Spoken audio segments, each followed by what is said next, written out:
So these risk scores come from a variety of areas.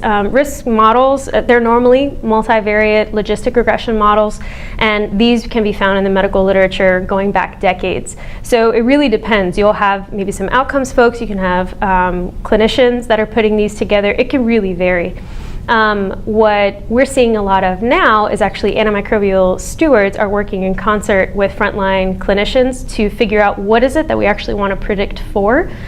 So for example, at our institution at Palmetto Health Richland in Columbia, South Carolina, we're very big on bacteremia because we feel like it's a specific infectious syndrome that has real impacts if you're not quite so good at guessing that empiric antimicrobial.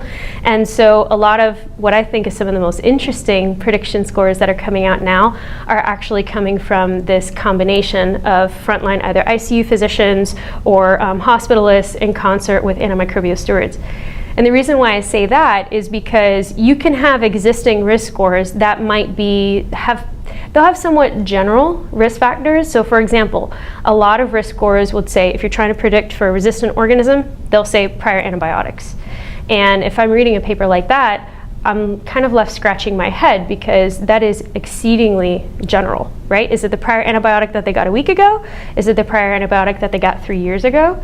Is it the one-time dose? Is it the 2-week course? Is it in the narrow spectrum? Is it the broad spectrum? All these things could be questions that you would be left asking with a characteristic in a risk score that is not well defined.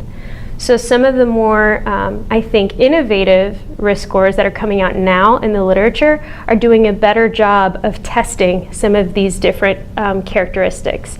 They might test prior antibiotics in terms of turning it into a continuous variable and measuring the amount of antibiotic exposure and creating a differential for how that changes the patient's individual risk for a resistant organism.